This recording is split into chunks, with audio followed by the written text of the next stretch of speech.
Welcome guys, thanks for checking out this video. Now, first thing you must be wondering is why on earth am I going to be showing and reviewing a game that came out in 2015 when I've been showing games quite more recent for the Sega Dreamcast. So I have to run through a couple of fair few things. Basically, I'm a huge fan of the shmup genres. I do love the games like Rigidity, Chorus, Mars Matrix and Under Defeat. Now, one of my regrets with this channel itself is that I should have started it many years ago, but now because of lockdown from last year, there was no excuse trying to get me into this, and I've recently been in contact and reviewing actual games from the game publisher called pixelheart.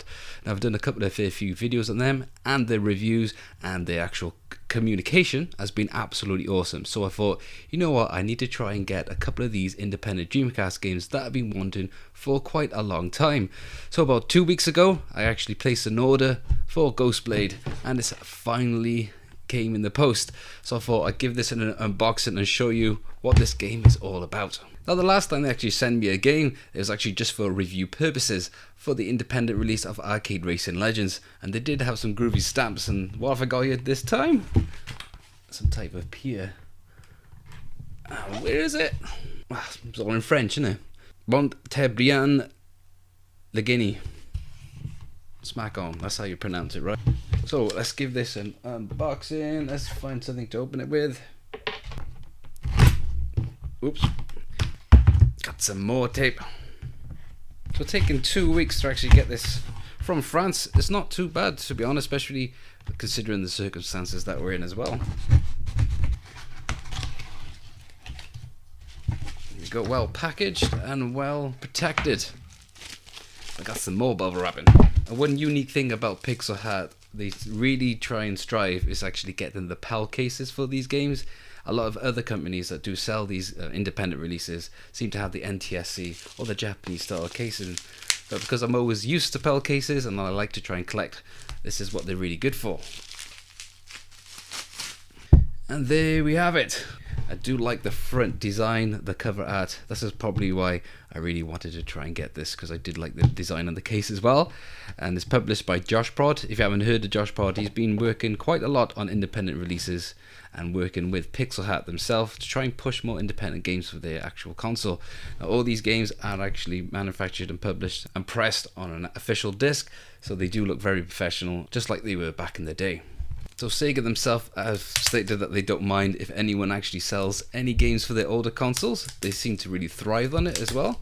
And these games are actually printed and published on a mil CD format, because back in the day the Dreamcast used to use DD-ROM drives, which used to push around about 1.3 gigabytes of data. And back then in 1998 that was pretty huge. But because of how they exploited and actually hacked the console, they used a mil CD format, and that was basically a karaoke disc type of format, where they can actually house music and data.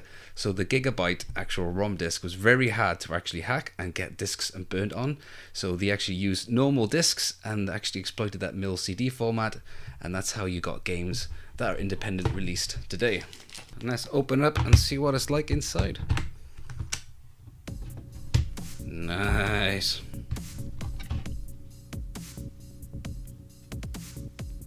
So if you see the actual base of the CD, it looks just like an official game that was released back in the day.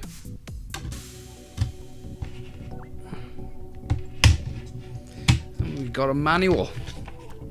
Remember these guys? They used to have these in our games. Let's have a look.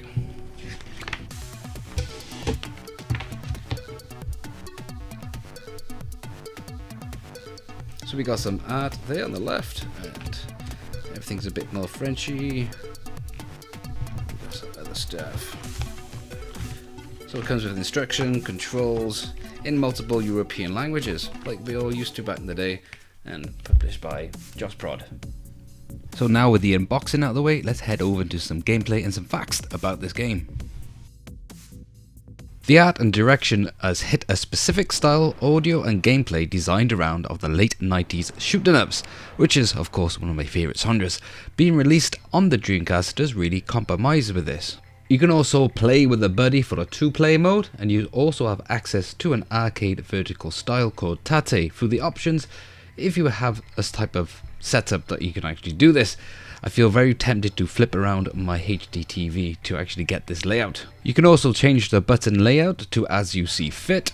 Then once starting the game, you have access to 2 modes, novice and normal, and 3 main playable characters. Typical sexy space goddesses as always, with the space shooting ups. Each of these characters provide you with alternative firing styles, often found in other typical shooters. One ship has a wide yet weak bullet spread, the second ship has a more focused attack that delivers a lot more damage, and the third being a in-between of the first 2. Medium bullet speed with moderate damage.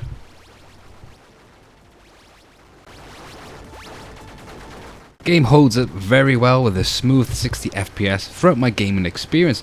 Music is not the best I've encountered on a shmup, but is very suited to the style of game.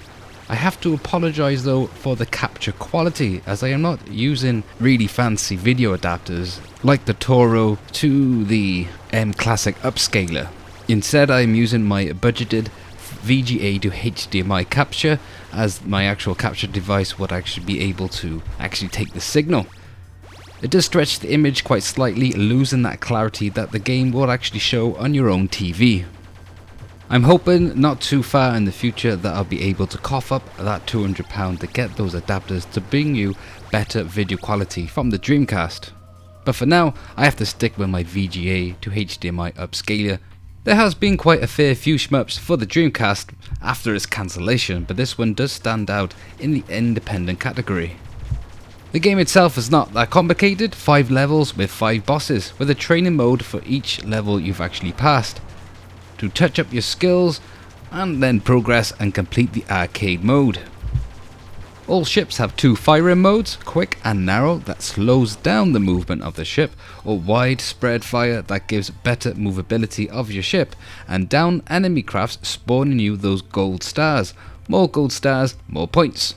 The bubbles that you see that the ship absorbs do not add as points, but adds to a meter that you see in the upper left of the screen. When this meter is filled, it will then activate a screen clearing bomb to add to your inventory. Playing the game on novice will activate the available bombs on impact of your ship as a defense mechanism to keep your numbers of lives.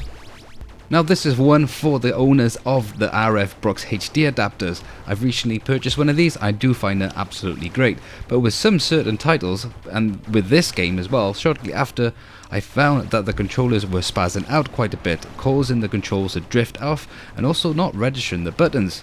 I've actually encountered this just a couple of times on certain titles. I cannot explain why this does this, but if any of you know why, please let me know in the comment box below.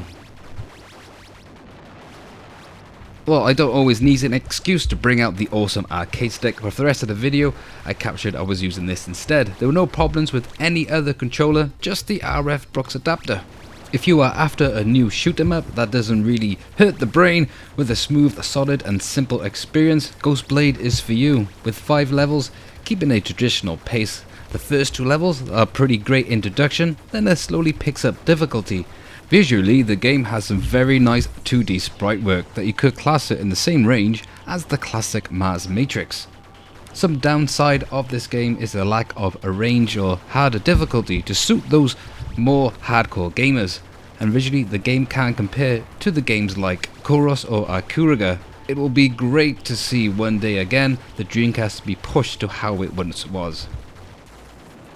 You can actually also find this game available on the PlayStation 4, the Nintendo Switch and on Steam. I'm not too sure if this is on Xbox One, I haven't looked into that, but they've actually did a HD revision of this, which is very interesting and something I might actually pick up myself as well, because on the PlayStation Network it is pretty cheap. Now with this game, I actually did just buy this straight out. I wasn't actually sent this for review purposes, I just wanted to help and support Pixelheart themselves for doing a great job so far and supporting this channel. Now there's not actually many copies of these left, but I will put a link in the description box below to see if you can grab yourself one. It is unfortunate that hucast, the developer themselves, are not working on anything at the moment, so I'm really glad to actually get the PAL edition, and that's going to go straight into my collection. So as always guys, if you like this video, hit that button. If you want to support, click subscribe, leave your comments below, and I catch you lot on the next video.